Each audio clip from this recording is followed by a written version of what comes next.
If you're someone who's been through difficult moments in life, moments that could have easily knocked you off your path, but you're still searching for a way to grow through those experiences, then this episode is for you. Driven by purpose, fueled by passion, my words got power, my thoughts have action, motivation, stay gracious, that's greatness, be audacious, motivation, be audacious, innovation, be audacious, inspiration, be bold, motivation, be audacious. Most people who have mental health illnesses typically have one big stressor, one big adversity, one big problem going on in their world that almost always precipitates what they're going through. More than half of our patients end up, I work in inpatients, almost half of them end up with us because of either a suicide attempt or thoughts of suicide because of life stressors. And I'm here on the show just to let people know that no matter how hard it is, there's always a way out. You can always adapt. You can always advance. That's the title of my book that I just published. You can always adapt to the situation, no matter how hard it is. And after you've adapted to it, then you can advance and make your way forward. Because what if those struggles you face weren't meant to hold you back, but to prepare you for something greater? This podcast is all about helping you unlock your inner greatness and live your best, audacious life. I'm really happy to have today's guest. He's Dr. Oluwole Babatunde. He's a psychiatrist whose work focuses on mental health, resilience, and helping people navigate the impact of trauma and adversity. He's also the author of the book Adapt and Advance, where he shares powerful insights about how challenges can become stepping stones towards growth and purpose. What really stood out to me in this conversation was how Dr. Babatunde reframes adversity. Instead of seeing hardship as something that defines us, he encourages us to adapt to our circumstances rather, and use those experiences to move forward. So now that we've got the table set and we're ready to go, let's turn into our conversation with Dr. Babatunde. Enjoy. Hey, Wally, thank you for joining me here on the Audacious Living Podcast. I appreciate you taking the time to be here, my friend. Thank you. Thank you so much for having me. I'm excited to be here today, to be part of this show today with you. Oh, man, it's awesome. You know, I very much appreciate the opportunity to share, exchange, and learn from people, particularly through their stories. And I think that's just a beautiful way of developing and growing through the experiences of others.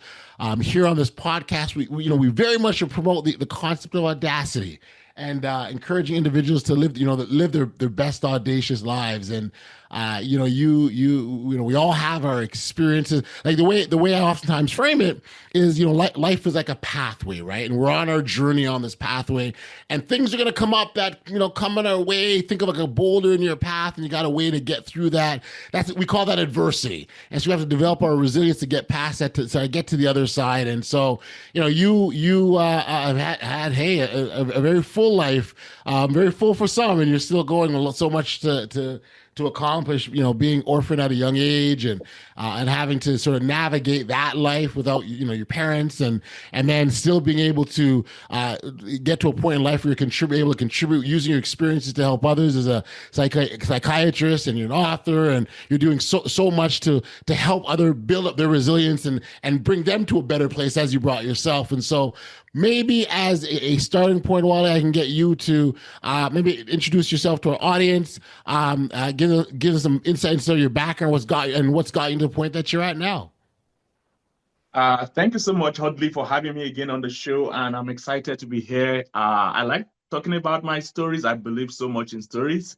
Mm-hmm. Every time I have the privilege to talk, I always started with stories, and I have some stories from my own life. And of course, I love sharing stories from other people too, because stories make us learn. It's one of the easiest way for us to learn and to understand what's going on. Yeah. So my own summary, a 360-degree view of my life is, as a young boy at the age of 7, I witnessed my mother died. I was old enough to know something was wrong. And shortly after that, life was good. My father tried so hard to please and make things go on. Unfortunately, he also died when I was 13. So Mm. by 13, both parents were gone. And, Wow. we all know what that means. It's Sure. like you are thrown into the whole wide world to live on your own and to figure a lot of things out on your own. Some people were nice, some were mean. It's a blend of the blend of everything we have in the Right. whole world. So I had to navigate all of that to grow up. Fast forward, I was able to get into medical school in Nigeria, compete as a medical doctor, and wanted to get additional training in research. Came to the United States in 2014 for my PhD, finished my postdoc, did my psychiatry residency, and right now, I'm a psychiatrist. After I complete residency, seeing patients every day, trying to give people hope. And one thing I love about my job is the fact that I have the opportunity to talk to people heart to heart almost every single day. Beautiful. In Beautiful. psychiatry, not that other part of medicine don't do that, but psychiatry is unique because Yes.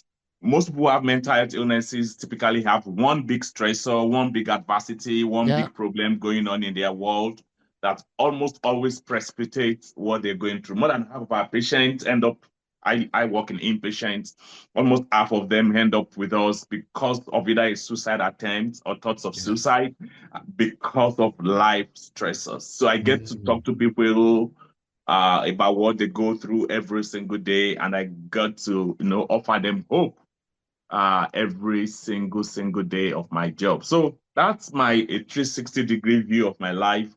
And I I'm here love on it. this show just to let people know that no matter how hard it is, there's always a way out. You can always adapt. You can always advance. That's the title of my book that I just published.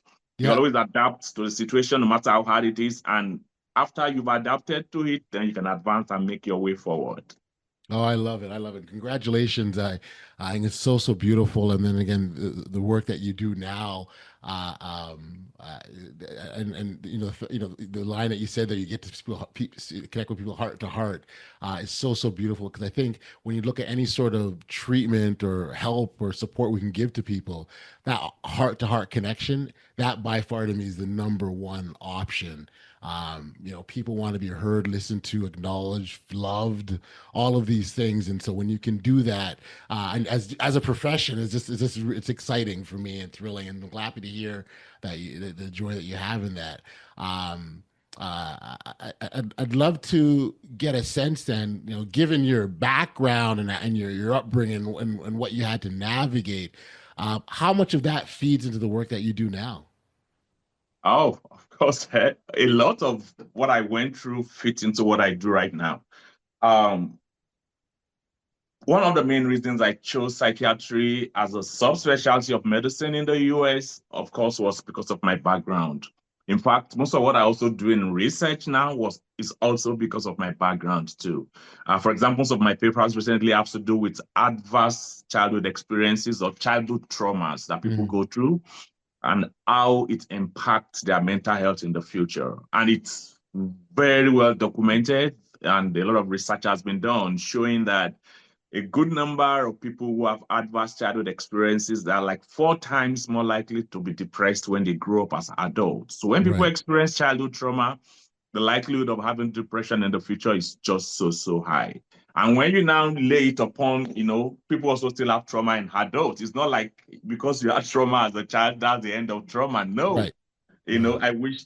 I wish you have one big trauma and that was it. No, life is not like that. So you have one trauma, that doesn't mean another one will not come, So long we are alive, it's a debt we all owe. Uh, Mm, there's a popular saying that we all hold the debt of debt, but apart from debt, we also hold the debt of passing through adversities, whether we are black, white, green, yeah. whatever color we are, whether we are rich or we are poor, everybody's going through something, Right. something. Right. If Right. you care Right. to talk to them enough and be close to them enough, we all have something we are going through at different times of our life.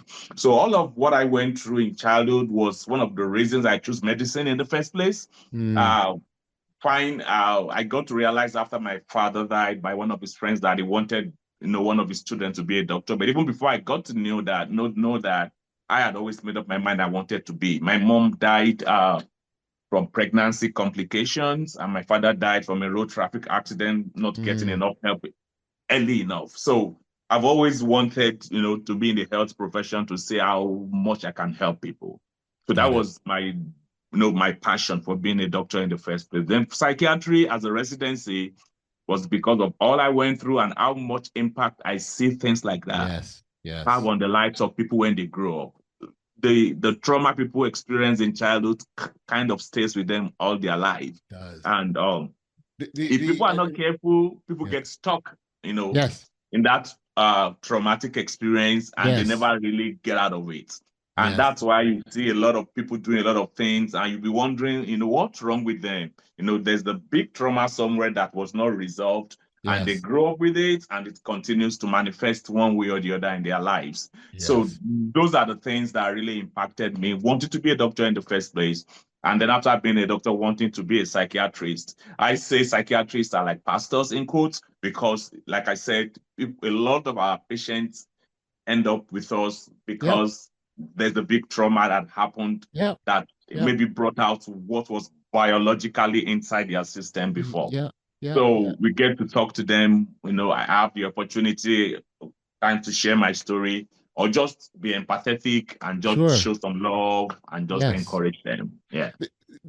So when you think about the work that you do with your patients, for me, the opportunity to provide that introspection, to be able to look within themselves, to be able to find, these significant periods of trauma they experience, it's that process of self-discovery is just it's so powerful. It just really, really is. Imagine going through something your entire life. You don't know what's wrong. You now get to the point of introspection. Now suddenly it all makes sense, right? And how life-changing that moment of understanding is incredible. What's that like for you when you help clients or patients get to that point? It's always a big joy when you are able to talk to people and you help them get to the point where they have an aha moment. Like, what I'm dealing with right now, it's because of this trauma. And we call it insights in psychiatry, meaning a patient is able to get to a point where they realize part of what I'm going through right now is because of some of the traumatic experiences I've been through in the past. And that understanding helps people to manage whatever they are dealing with better. It also helps people to show themselves some more mercy on themselves, and also to understand and be able to receive the help that they need. At times, people don't even know they need therapy, but when you get to talk to them, when they get to that point, they realize, oh, I need to talk to somebody about this. This is something I've bottled up. I've had things from patients who were in their 60s tell me some things. They tell me, see, I've never told anybody in my life that this happened to me before. So you can imagine, people bottling things up for so long in their life, and it's impacting them, it's influencing them, it's negatively affecting them. So getting to that point makes, it's the essence of what we do. It gives us a lot of joy to help people develop insights. And if maybe you're not a patient, you're just watching this show, getting to that, listening to other people's story. Personally, for example, I read a lot of other people's story. I read one book every week. It helps me to read a lot of other people's story. It's helping to understand that people have been through similar journey and they were able to succeed despite that. It helps me to see that maybe mine is even not the worst. They are worse situation than mine. Or not necessarily comparing, but there are separate, unique situations that people are going through that is really, really devastating. But when you read other people's story, when you listen to other people's story, when you check other people's story, it helps you to understand that your story is not the worst, and that you too can get through it. If they go through it, you can get through it too. And I think it's important because the other part of that, when you look at other people's stories, is you'll hear stories of people maybe have things worse, and they achieved, right? And so you could look at it a couple ways, like either, I don't have it as bad as that person, or that person has it worse than me and they got through it. So why can't I, kind of a thing. And so either or, I think, is a good motivator in terms of providing hope and providing that sense of encouragement. I'd love to know, given your experiences as a child, again with losing both parents, where do you find the strength to keep going at such a young age? The strength to keep going. I would say it's difficult for me to say it's just one single thing, but if I should put a name on it, I would say maybe the biggest thing for me was faith in God first. But there are many other things that God also used, here a little, there a little. And the strength to keep going is a daily thing. Even now, as an adult, that it's been years and years ago. The strength to keep going, it's every day, because there will always be new things, right? There will always be new challenges. There Yep. will always be new problems, whether we like it or not. So the strength to keep going, it's daily. It's something you have to keep reaching out for inside of you. For me, I would say the first one was, like I said, faith in God. My parents were Christians, so I was brought up in the way of God, and I was going to church. So it was easy for me to find strength from, what God says about me, Yep. what the Bible says about me, even some songs, music. Yeah. A lot of things. But I would say that's not the only thing. There are so many little things here and there. There are times when just a song would touch my heart so much, and it just gives me strength, and I want to keep going. And that's why for me, every day, one thing I do, I listen to music as one of the things that I do whenever I want to relax myself. It's helped me a lot through Gotcha. challenges. Reading books of success, like I told you, um apart from faith in God, I think the second thing that I would say was most helpful for me was reading the stories of other people.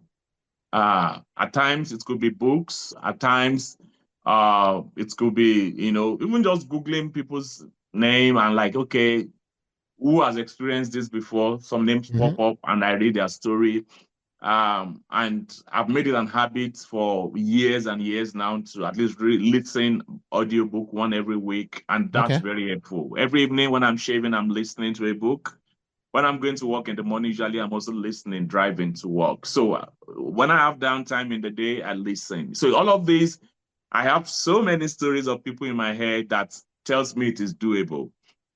No matter how hard it is, whether then and now, I know there's always a way out. But as a child growing up then, I started reading like as a teenager, and I realized that there's always hope.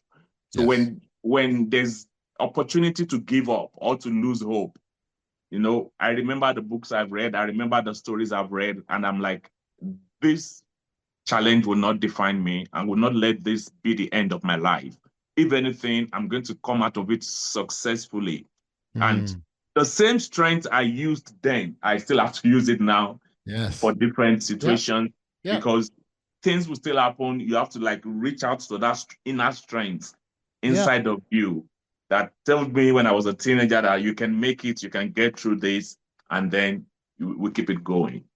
Well, and I'm so glad that you raised a point about that same strength, because it's like you don't it's like I relate it to like going to the gym and working out, right? Like you don't go to the gym and work and go, okay, I'm fully worked out, I'm done. It's an ongoing process, right? And so building our resiliency, I think, is the same way. And what happens though is that, not that it gets easy, but it gets easier because it's like you've gone through one thing, and that's why I'm a really big fan of. I always talk about celebrating their wins, right?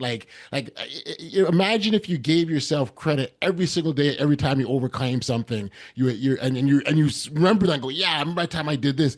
What that does, it strengthens you, I believe, and then gives you the momentum to move forward. So when you run against this adversity again, you're like, yeah, I've done this already. Okay, Mhm, let's do it mhm. again, right? That kind of, Yeah. and I think those are the keys in building our resiliency. That's perfect. Very, very perfect. And that's why I wrote my book, Adapt and Advance. I'm just like, I have all these stories, both in my own life as a person, Yeah, and some of the stories I've read that could be a help to other people. And I just wanted to put it in a book that will go around that people can read. And at yeah, times when I read the comments on Amazon and how much this book has been a blessing to people, the reviews, it moved me to tears, because like, beautiful. God, this is exactly why I believe I was called to write this book. So I I love it. share some of my stories in every chapter. It has 26 chapters. Every chapter has one of my stories in it. And every chapter has the story of someone very successful who also embodied the principle of that chapter in the book. So it's kind of like a storybook, you know, Yeah, some my stories, some the story of others, and then a few principles here and there, you sure. know, not to tie up the stories together. So Well, it's a sorry, I was going to say the idea of telling stories, and you mentioned it earlier, it's so powerful because it really shapes and frames how we view the world, I right? agree. And if so, Mm-hmm. if the story of your life is I am a winner, then what Mm, happens is you see it from the lens of a winner. And everything yes. is I did this. If you see, conversely, if you see yourself as someone who's not successful, you call yourself a loser and you absorb Mm-hmm. that, and that's the story you tell. Every situation you run into, like, yeah, I'm not going to be successful. No, I'm not going to do The, this. No, I'm not going the to. story the story we tell ourselves is very, very, very important. Yeah, And you know, um, and that's why it's one of the foundation for the story is, you know, the information we have right inside our hearts and the, you know, faith we have. And you know, just like there's a Bible verse that says faith cometh by hearing, hearing by God's word. The same way, you know, we need to keep getting words, encouragement, encouraging words into us that will build that inner strength that will keep us going irrespective of whatever we are going through. So if you are there and you are thinking of one book to read, I would say there, of course, there are so many books out there, but yeah, this, you know, the Adapt and Advanced book is one that, you know, beautiful. I promise you that it's going to like give you some inner strength to keep going no matter how hard things are right Beautiful. now. I remember on the topic of stories. I remember once talking to someone, and she was saying that uh, she doesn't, purposely doesn't get excited about Mm, things in life, and the reason mm, why she doesn't is because she's experienced so much disappointment where she got excited about something and didn't happen. So mm, she doesn't allow herself to get excited. In fact, when she goes into a situation, she's very doubtful and she goes, "Oh, this is not going to work out," and that's how she's preparing herself. And so, you know, the conversation we had was around, well, by doing that, you're limiting your opportunity and your experiences. In some instances, you're almost creating a self-fulfilling prophecy where you're going into something thinking it's going to be bad, and when it's bad, you're like, "See, it's like I said, that's why I mm, don't get excited." mhm. And so Yeah. that's those stories that's how harmful and damaging those stories are. We don't even realize it, but they can hurt us in severe ways. They can. You know, it's important how much, you know, we can like one of the things I wrote in the book is you need to like have a mission statement that you say to yourself every single day, and you keep saying it until you say it, you believe it, you meditate on it until you Hmm. see it come to pass in your life. For example, my own personal mission statement is to fulfill God's purpose and be the best version of myself. You know, as I move from one level of good success and value to a greater level of good success and value part time, and to contribute positively to the life of those that God has placed on my path. And I have that mission statement. In fact, for every patient I discharge, I always tell them a tiny piece of it, which is be the best version of yourself Yes. every single day. No matter what you are going through, whether it's hard, whether it's rough, whether Yep. it's in the pit or whether it's in the palace, whether you are in wealth or whether you are in poverty, you know, make up your mind. Today, I'm going to be the best version of myself Yep. for myself and for the people in my life, you know, and that's one of the essence of a mission statement. So I would say, you know, one Perfect. of the Yeah. ways to have a story rooted is having such. I say to myself every single morning before I get in the shower, I tell myself, this is my mission statement. I go over, you know, my values. I go over my affirmation statements. You know, I meditate on it. It's just part of me. When I'm stepping out of the car to step into my job, I tell myself, I speak to the day, I speak all of these things, all of the Yeah. affirmation Yeah. things I said before I left the house. So I go in with the I assurance love it. that today is going to be a great day. It doesn't matter what is happening. It doesn't matter the challenge. I Yeah. know today. So those are the power of the story that we tell Yes. ourselves. Yeah. It is. It's why I kind of go through a similar thought process myself in that, um, I mean, if I were to design my mission statement and along the lines of, I literally tell people I want to be the encourager of audaciousness. And I want to encourage that audacious spirit. I do this through this podcast. We've That's 500, powerful. 500 plus episodes because it's all about, getting people to understand that spirit of audacious, and it's inside each and every one of us.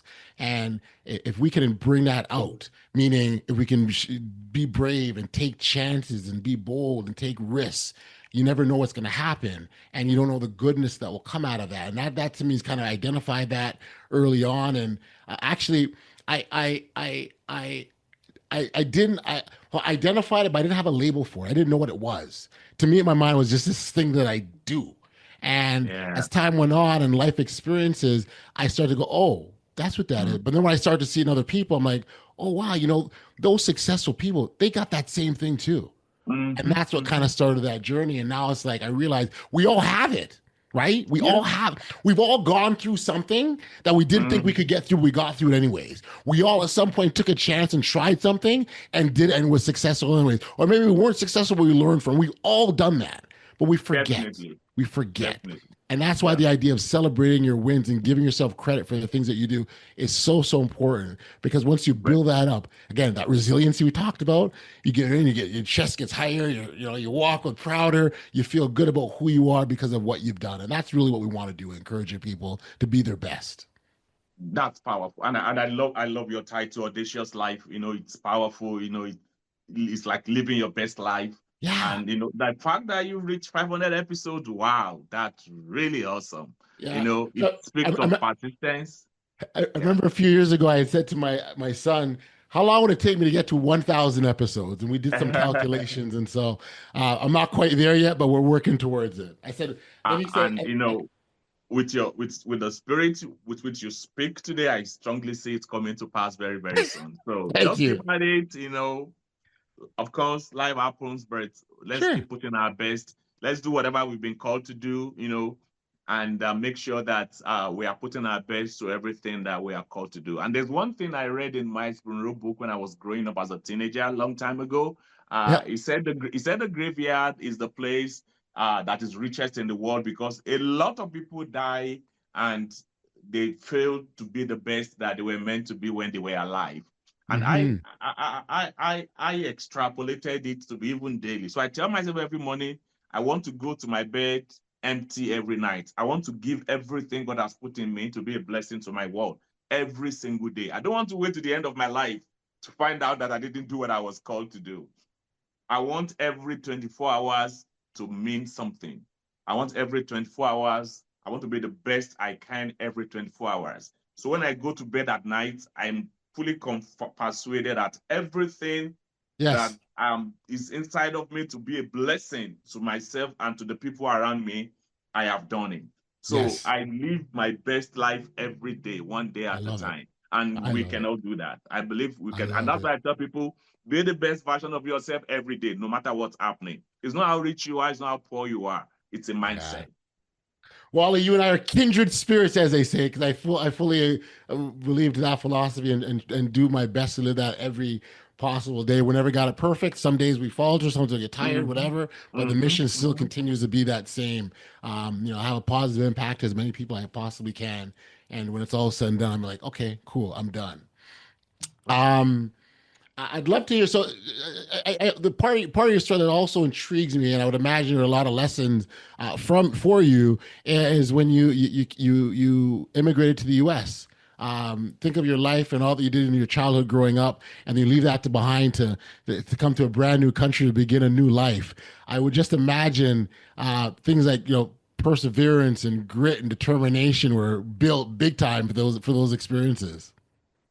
It's a lot. It's a lot. I always tell people, it's a lot. It's a lot to cross the Atlantic to come to a country. You have to embrace a new culture. You have to embrace new everything. And for me, it's like starting all over again. I've reached the peak as a medical doctor in Nigeria at the time when I left. And, when I eventually came here, it was I had to take all the USMLE step exams to be able to practice medicine. So I have to take all of those. They were very difficult exams. I share some of my stories in some of the chapters in my book. I remember taking the first one and failing. It was like, wow, this is not good. But of course, I put myself together. I took it again the next year and I passed. But the point is, and all the other ones subsequently, I passed them. So I'm grateful that, I was able to go, but it's a lot, it's tough. And embracing a new culture too is tough. I always tell people, before I came to the US, I never had anything called accent, I just thought English was English. But when I Right. came here, I realized you might be speaking English and nobody understands what you're saying. And you're both speaking English. I'm like, wow, this is new. So those were all new things I had to deal with. And, when I started to see patients every day, I have to see like 8 patients, 10 patients every day. And, now every single day, I have to talk to them. They've got to hear me. I've got to hear them. But all of that I have to deal with every single day. But I'm glad we make it work. We make it work every single day. Yeah, no, I love that. I love that. Yeah, yeah. I'm curious from your perspective, if you were to, whether it be your clients or hey, even listeners are listening in, if we were to give some advice on how to cultivate audacity kind of in their own journey of life or of growth or even healing, well, how would you do that? What would you tell them? Audacity, I would just say, I think I will always go back to knowledge base. You've got to be, I would say, one of the biggest things that could make you really audacious uh, is to be knowledgeable about what it means to be audacious and how you can be every single day of your life. So I would say, keep getting knowledge, when the knowledge base is there, it's just going to spill out. Yes. It's going to overflow out of you. If you know what it takes to succeed, you know what it takes, to not give up. Nobody can stop you. Nobody can stop you from living your best life if you know what it takes to live it. It will just come out of you naturally. So I would say to everybody watching this show, don't get tired of knowledge. Come back and watch the show, The Audacious Life, again and again and again. Watch people's stories, learn from other people, and also get books, read. If you don't Yep. have time to like pick paper books and read, you can always, listen, get audio Yes. books, and make sure by all means you keep getting knowledge into you. When the knowledge is there, it will just flow out. People will see Yes. you every day radiating the joy, radiating peace, radiating confidence. They'll be wondering, where is this coming from? But you are grounded, you are rooted, and you are putting in your best. So I think the number one, the foundation, which people may not even see, is make sure you keep learning. Don't ever stop learning every single day of your life Hmm. to live the audacious life. I love that. I love that. Knowledge is so, so, so key. Um, I'm curious, what did you learn, or maybe what surprised you the most while you're writing Adapt and Advance? Was there? I think the biggest surprise for me writing Adapt and Advance is the fact that I realized maybe some of those traumatic experiences were still very raw. Hmm. You would think, lost my mom at the age of 7, it's a long time, or father at the age of 13, it's a long time. But even listening to my book again at times, it moved me to tears, brings memories, but, in a good way, in a good sense. Yes. So I think that's the biggest thing I learned from the book. And what I learned about myself is um persistence. It wasn't an easy thing. It wasn't an easy time of my life to write it. Of course, I don't know any time of my life that was easy. Right. Even now, so one thing I learned about that surprised me is those things were still raw, and I still needed to be as persistent as every other thing that I've succeeded at in the past. I need to Mhm. put in my best. It was a lot of work, a lot of things, to put everything together. But I'm glad eventually we pushed it out and, Yep. Yep. eventually we got it out. So it's a lot of work. Anything good or that is worth doing that will give you some success is going to take something from you. I'll be lying Mm. to you if I say, oh, everything can just happen by reading the book. No, you've Right. got to put in the effort, put in the Yep. time, put in everything possible. You might need to stretch yourself. You might need to wake up in the middle of the night and study. Whatever you need to do, to get those goals done, to make sure you are living the audacious life put Yeah. it into their life every day. It's funny as you talk about sort of that journey of writing. I think of my own self. I'm actually in the process of writing a book as well, and Wow, that's great. the first chapter. I talk about it's really about, again, on the theme of encouraging audacity, Mm-hmm. and the first chapter really talks about our roots of audacity and where it comes from. And so I talk about my Mm. parents, and so very quickly, my story is, my parents emigrated to Canada from Jamaica, Okay. um, and well, they split up. I was very young when they split up. In fact, my mother left my father. I wasn't born yet, and Wow, wow, he saw me when I was 6 months old, and that was the last time he saw me wow, wow, until I became a father myself in my mid 20s, and wow, he re-entered my life, and then 3 years later he passed away.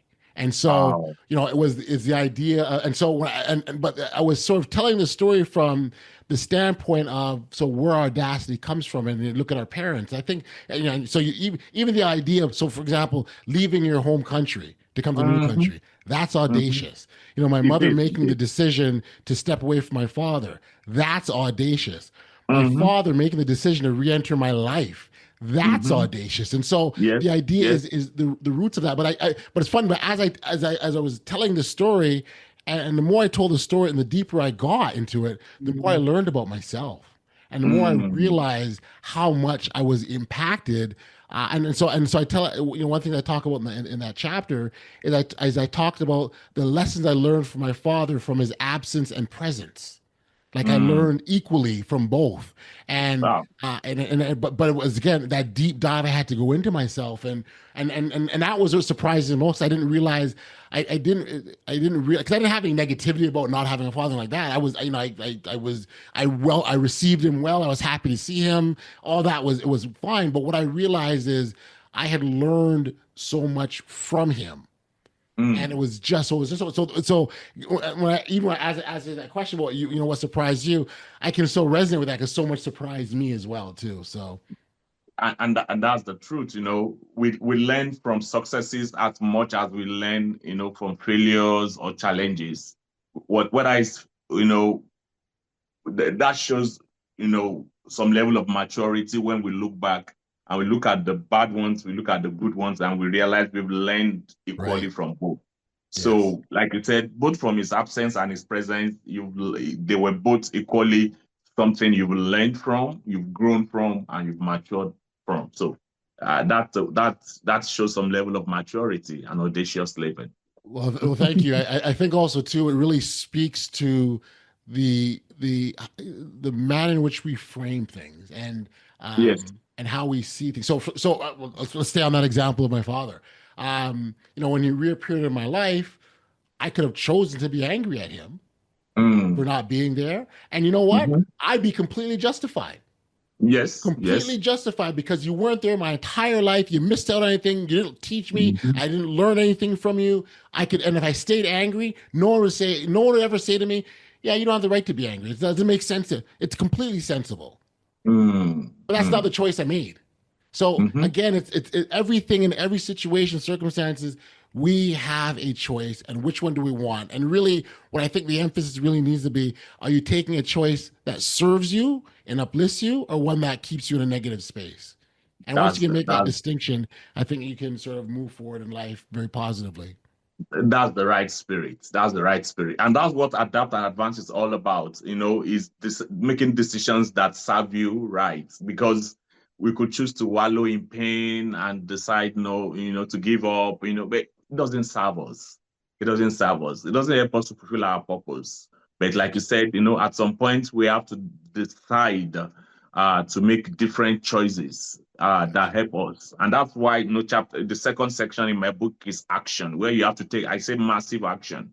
Yep. You got to take big actions that will help you, to move forward irrespective of what you've just got to break, that stagnation, whatever it Yep. is holding you down, and force your way forward. But they are all Love it. decisions we have to make so that we Love it. don't continue to stay in pain without moving forward. Some people choose that, but it's not the best for us. Beautiful. If listeners could walk away with one message from you today, what should that be? I think one big message is to adapt and advance, is to interpret pain as preparation and not punishment. So see your pains as preparation, don't see them as punishment.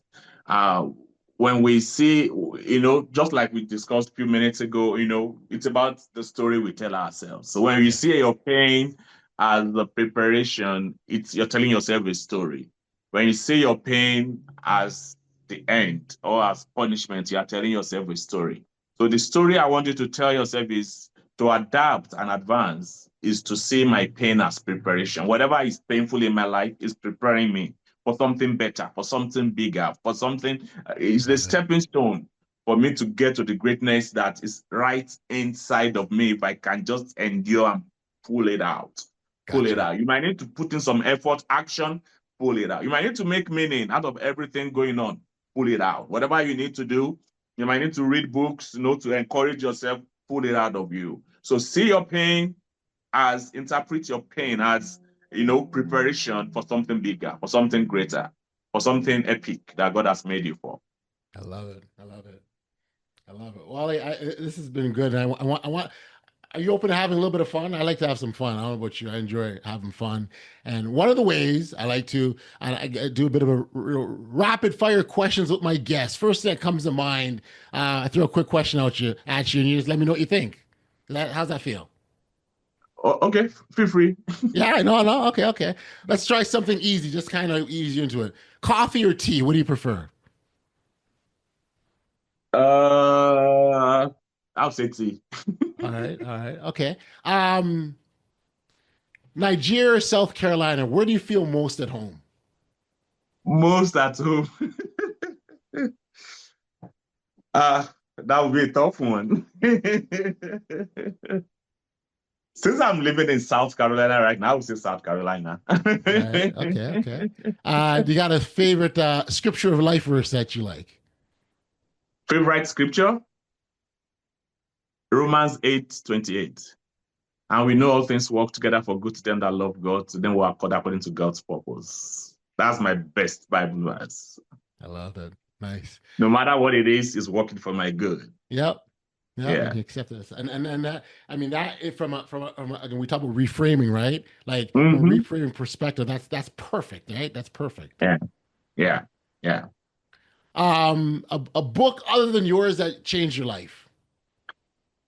That might be a hard one too, because I have so many books I can see them. changing.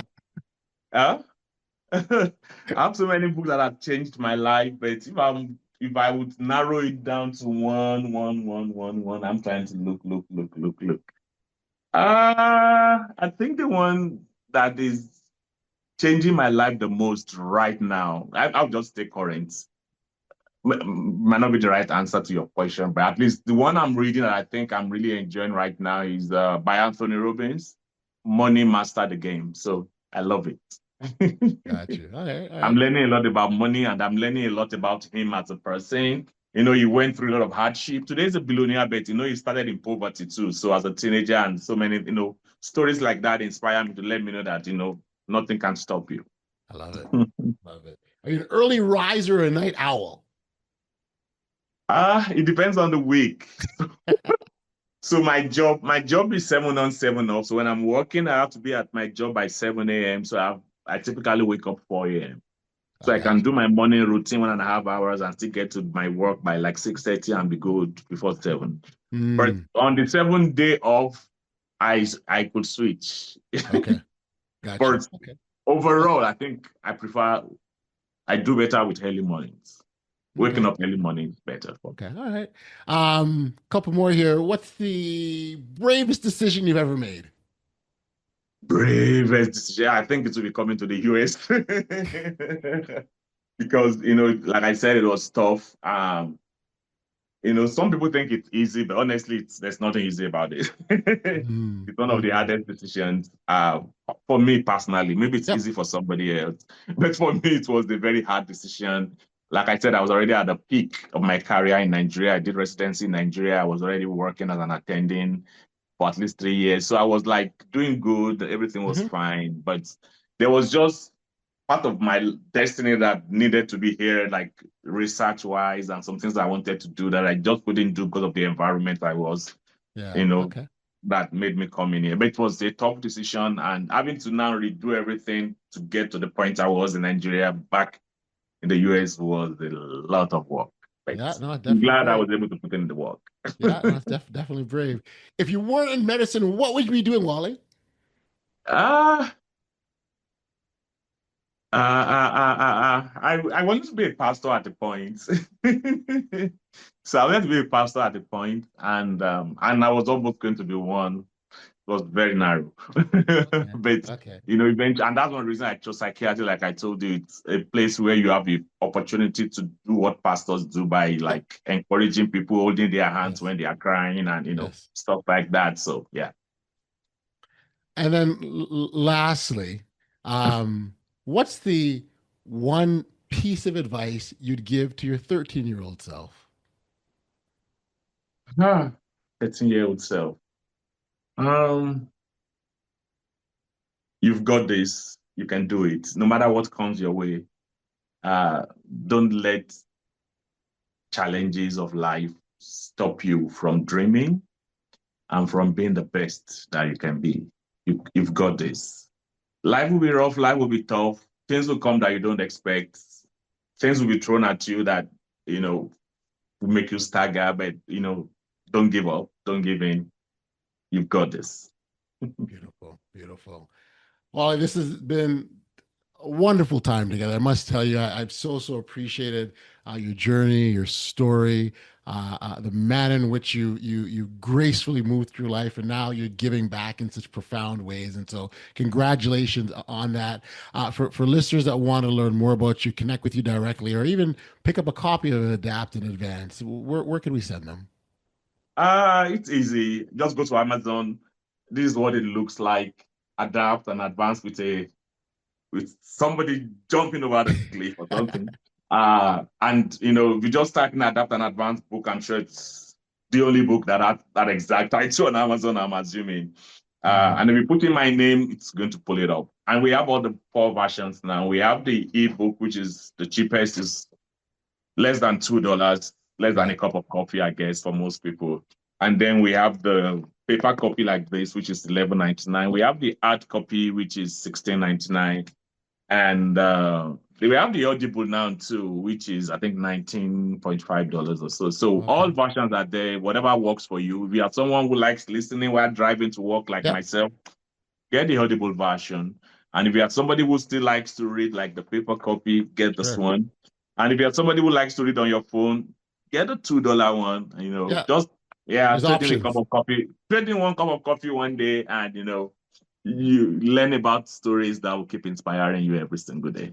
Beautiful, beautiful. This is what we will make sure the appropriate details are in the contact notes below. Again, Wally, this has been a delightful time. Thank you. Congratulations on your journey. I know it's far from done, but certainly congratulations to all that you accomplished again today. And once again, thank you for being a guest on the Audacious Living Podcast. Thank you so much for having me, Audley. And I'm so grateful for you too, for people that do things this way and reaching your 500 episodes, moving on to your 1,000 episodes. I'm so glad that mine is one of it. Thank you so much for the privilege. Right. Yeah. All the best, my friend.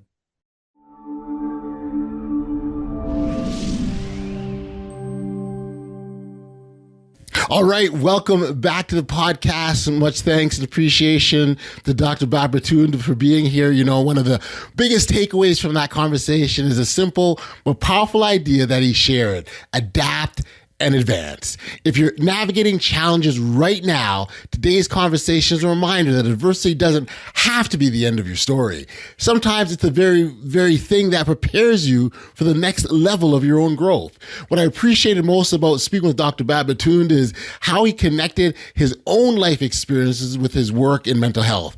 His journey shows that when we learn to adapt to what life throws our way, we can still move forward with purpose and intention. Before we close today's episode, it's time for our audacity in action. It's a really quick look at something happening in the real world that reflects the power of living audaciously. A powerful example of this comes from the unstoppable Tracy Schmidt, who was born a quadriplegic. Instead of allowing that to limit her, she went on to become an international speaker, Paralympic sailor, and world-class athlete. Tracy also joined me right here on the Audacious Living podcast, where she shared how choosing possibility over limitation can transform your life. Her story is a powerful reminder that when we learn to adapt to our circumstances, we can still advance far beyond what others might expect. Make sure you connect with Dr. Olu directly and check out his book, Adapt and Advance. We'll include links in the show notes so you can learn more about his work and pick up a copy of his book. And if this conversation resonates with you, please make sure you follow the podcast, share this episode with someone who needs to hear it, and leave a review. It helps more people discover these powerful conversations. Until next time, continue to live life audaciously. Driven by purpose, fueled by passion, my words got power, my thoughts have action, motivation, stay gracious, that's greatness, be audacious.